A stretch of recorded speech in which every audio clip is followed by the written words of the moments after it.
जय श्री कृष्ण, जय श्री हरि। दोस्तों, आइए शुरू करते हैं श्री कृष्ण के बाल रूप की कथाएं। अध्याय 20।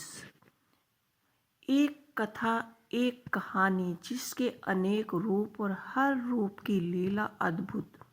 प्रेम की परिभाषा करने वाले, उस जीवन वाले इस माधव के जीवन क्षेत्र में हाथ रखकर वही नए कीर्तिमान स्थापित किया। माँ के लाडले जिसके संपूर्ण व्यक्तित्व में मासूमियत समाई है। कहते हैं तो लोग ईश्वर का अवतार है, पर वे बालक है तो पूरे बाल माँ से बचने के लिए कहते हैं कि मैया मैंने माखन नहीं खाया। माँ से पूछते हैं तो माँ व राधा इतनी गोरी क्यों है, मैं क्यों हूँ काला। शिकायत करते हैं कि माँ मुझे दाऊ क्यों कहते हैं कि तू मेरे माँ नहीं है। यशोदा माँ जिससे अपने कहना से कोई शिकायत नहीं है, उन्हें अपने लाला को कुछ नहीं बनाना, वह जैसे है उसके लिए यह ही ठीक है। यहाँ तक कि मुख से पूरी पृथ्वी दिखा देने न जाने कितने महामावी राक्षसों का संहार कर देने के बाद मैं माँ यशोदा के लिए तो वे घुटनों चलते और लाला ही थे, जिसका कभी किसी काम में कोई दोष नहीं होता। सूर के पदों ने अनोखो कृष्ण बाल लीलाओं का वर्णन किया। सूरदास ने बाल श्री कृष्ण के भाव का मनोहर चित्रण प्रस्तुत किया, जिसने यशोदा कृष्ण के प्रतीक वात्सल्य को अमर कर दिया। यशोदा के इस लाल की जिद भी तो उसी की तरह अनोखी थी। माँ मुझे चांद दिला दो। श्री कृष्ण के व्यक्तित्व के अनेक पहलू हैं।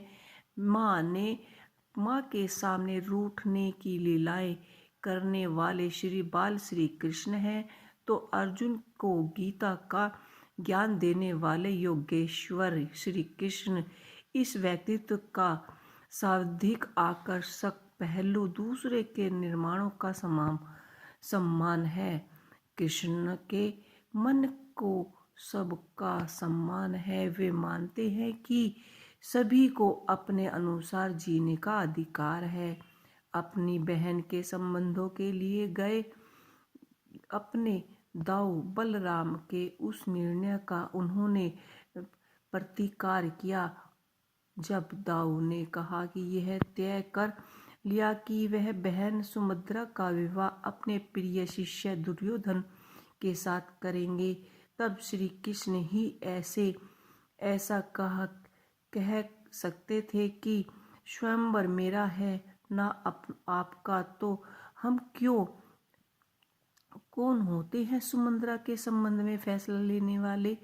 समझने के बाद भी जब दाऊ नहीं माने, तो इतने पुण्य कृष्ण ही हो सकते हैं कि अपनी बहन को अपनी प्रिय प्रेमी के साथ भगाने के लिए कह सकते हैं।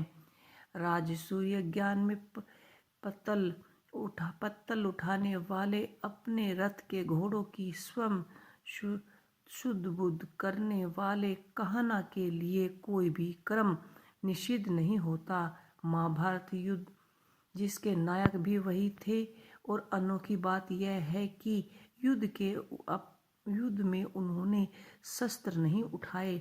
इस अनूठे व्यक्तित्व को किस ओर पकड़ो और यह अंक में समा जाए, और कोशिश हर बात अधूरी ही रह जाती है। महाभारत एक विशाल सभ्यता के नष्ट होने की कहानी है। इस घटना के अपयश को श्री कृष्ण जैसे व्यक्तित्व ही श्रीधैर्य कर सकते हैं। किसी भी बड़ी प्रतीक कथा है जिसमें श्री कृष्ण ने तय किया कि वह असंभव है। जब राजभवन में ही स्त्रियों की यह स्थिति है तो बाकी राज्यों का क्या हाल होगा। राजा दरबार में ही राजवधू का चिरहरण कर रहे थे।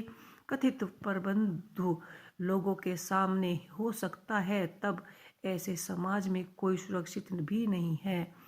साथ ही एक समाज को खड़ा कर रखने का कोई अधिकार भी नहीं। इसलिए उन्होंने संदेश दिया कि अर्जुन आठ शस्त्र तू तो मात्र निर्मित है।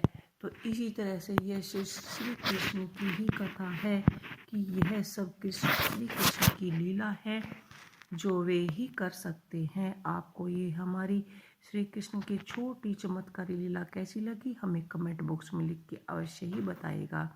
जय श्री कृष्णा।